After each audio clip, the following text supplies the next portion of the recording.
Kirk Douglas! Dream Daddy.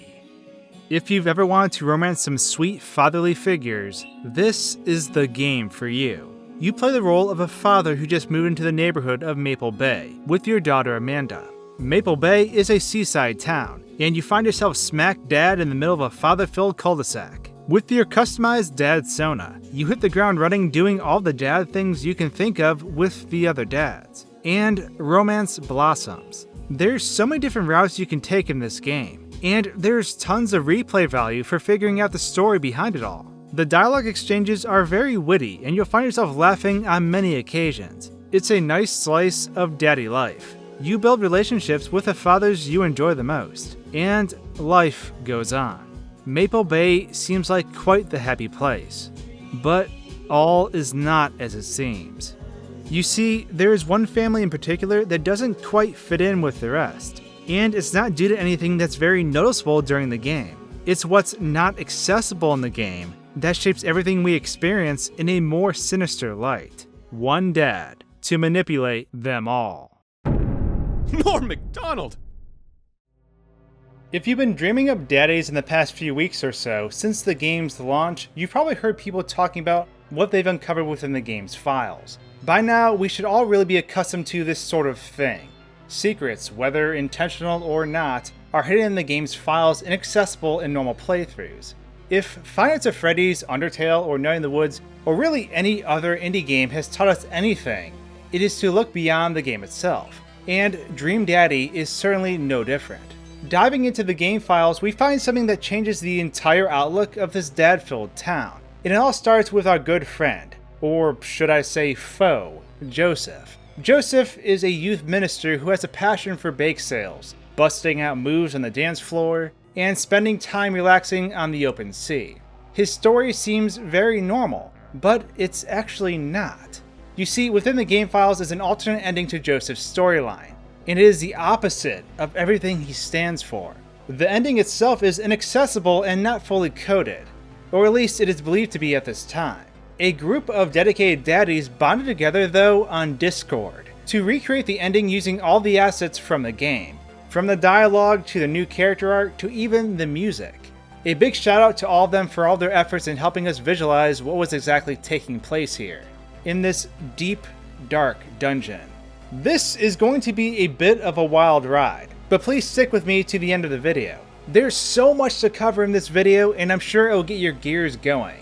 With that said though, the alternative ending appears to take place right after Joseph and your character had some daddy romance on Joseph's yacht. Instead of heading home in the morning when the Coast Guard arrives, you wake up wondering what is going to happen now that Joseph is no longer with Mary, and that you two are now together. However, instead of waking up on the yacht, you find yourself bound in a dungeon. In front of you appears to be two large runic statues with metal restraints hanging from what appears to be their mouths. Between them is an unsettling symbol smeared on the wall, and piles of ash all around. Not long after coming to, Joseph appears in front of you. He talks about how he had a great time last night, but your character is too confused to reciprocate. You are within your own mind, and you're thinking about how his voice is different. This whole situation is different. The way he's talking. And before you finish your thought, Joseph finishes it for you. Your character is shocked that Joseph essentially read your mind, and then Joseph goes on to mention that he is a good listener. He's heard every impure thought you've ever had about him, the things your character has only thought, but not spoken. He then reads the character's mind again, after he mentions how he's ruined his wife's life, stating that his kids aren't actually his, they are merely vessels. He goes on to talk about how there are powers at work here so far beyond your character's understanding. He states he is a man of cloth, but not the type of cloth you're thinking of. He is a conduit for something beautiful, something pure, and your character has the honor of being a part of it. You are under the houses in the cul-de-sac, and Joseph says he has killed everyone who has ever found out about this place. It's a place that inhabits many spaces, the betweens of the world, the gaps in mathematics. It's something you will never understand. And to quickly segue here, this setting seems all too familiar. I feel like the past few theories I've done on indie games has been about demonic sacrifice, and there are some I still haven't gotten to yet. Never in my wildest dreams would I have thought a daddy dating simulator would take me back into the dark lands to discuss such topics. I'm getting Night in the Woods vibes all over, which may make more sense once I continue on a bit. However, nothing is too dark for Papa Swanks. Let's dive even deeper. Anyways, this dark realm outside the reality of the real world is what Joseph actually refers to as the real Margarita Zone. Ever wonder where all the wives and husbands of the town went? Why everyone is an eligible single father? Well, it's because of Joseph. He pushed people towards divorce, destroyed families in the dark, and more than likely brought them down into this area for sacrifice. He mentions that Maple Bay is a psychic beacon of unfathomable power. At this point, Joseph begins to talk about his ancestors and those who came before him.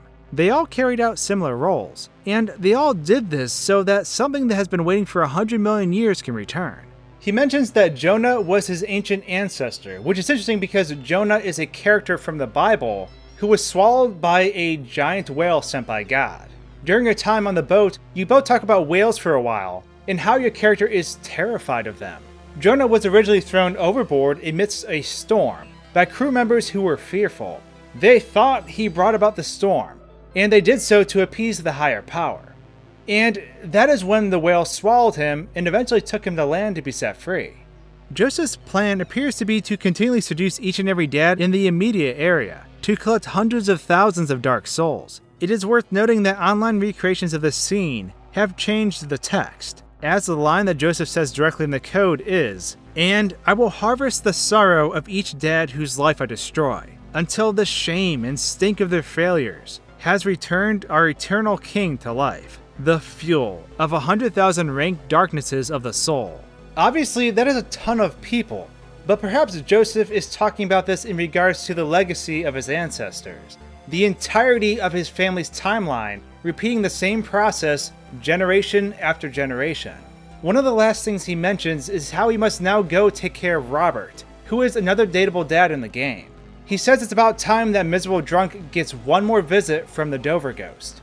Now, this is where things get interesting, because the Dover Ghost is something Robert talks about in his storyline. It is a creature he has seen before while camping, and although the story he tells you is fibbing a bit, you both hear the exact noise he heard on that similar night. He states, "The Dover Ghost looked like a man, but if something that didn't know what a man was supposed to look like made it, it just looked wrong. Big. Arms too long for his body. Black eyes. It just stood there and stared at me." After hearing the cry of the supposed Dover Ghost again, you both see a figure in the distance, and it's dragging something. It makes me wonder if this something was a sacrifice, and that Joseph truly is this chaotic creature. It also makes me wonder about Joseph and Robert's past. Robert is sort of a cryptic hunter, and he is extremely interested in the paranormal occurrences in the world. Was this a contributing factor in why he became interested in Robert?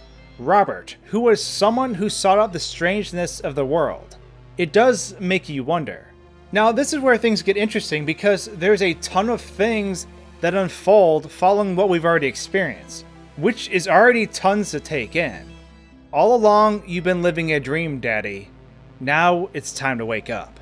This line throws a wrench into everything we've experienced so far. The problem with this statement is actually threefold. The first is Dream Daddy is the name of the game, so this could certainly be a stab at the title of the game for the sake of fun. On the confusing side of things, it could also mean that your character is still dreaming, and that everything within this ending is part of the dream.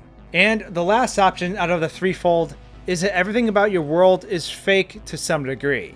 Not the relationships you can have with other dads. I still believe that all to be true. But more so, the happy town of Maple Bay is being manipulated to some degree by Joseph and his otherworldly connections. Everyone still retains free will to live out the lives they want. But perhaps it was Joseph's work which brought all these dads together in the first place. They may have not had the opportunity to meet each other otherwise. Joseph seemed to have known these dads for years, since on his yacht you can find a photo of his wedding day where all the other dads are present. Seeing as he has several children now that have a variety of ages, it's clear they've all known each other for quite some time. There are several things that seem too coincidental though, that make this seem real and not a dream. Joseph departs after dropping that monumental line, and then Mary, Joseph's wife, comes to rescue you.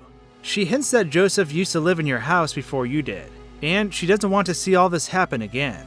She frees you of your ties, and you run down this hallway that seems to keep growing and shrinking in size. This part definitely seems like a dream sequence because by the time you reach the end of the hallway, your character is dehydrated, starving, their shoes are worn out, and they are in a horrible state. Your character says they could have been walking for weeks or months, and they have had plaguing nightmares of Joseph's kids during the times they thought they slept.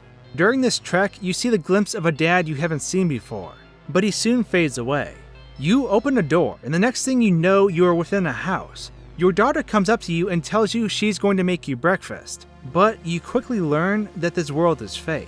You question your daughter about her birthday. She can't answer it, and the world around you crumbles as her eyes turn black, revealing she's demonic. After everything falls apart, you find yourself bound again in the dungeon. Nothing has changed.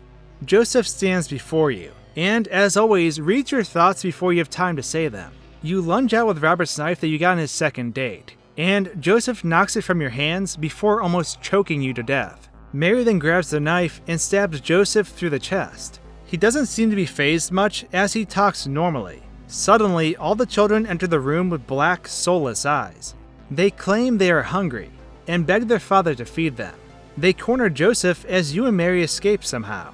And Joseph cries out, "This body is but a conduit, Mary. I'll see you in your nightmares." The next thing you know, you wake up in your room with your real daughter who tells you that the yacht you were on sank a few days ago and the rescue crew had to pull you out of the water. She says no one has seen Joseph since the wreckage, and they found some documents that show he was embezzling funds from the church. Mary then enters the room with the detective and tells you Joseph ran away once the feds showed up. She sent her 4 children to stay with her parents in the Midwest until all of this is settled. You remain silent, and Mary appreciates you not asking about everything you experienced. She lets on as if everything was real, and the detective cements this idea. The detective is named Saul Graves, and he has been following you for a while now. He says there are strange and mysterious forces at work here in Maple Bay. Quote, "What you saw down there, what we both saw down there, I don't know if I'll ever be able to forget it, and I get the feeling that you won't be able to either. But it's my job to get to the bottom of this." He tells you to continue to live your life, as if none of this ever happened. Before departing, he tells you he lost his wife under mysterious circumstances, and that us dads need to stick together. He then says, if you're not doing anything later, to give him a call. That was a doozy to get through. We analyzed some of it along the way, but there are tons of things to still cover. Is this a dream? Is this reality?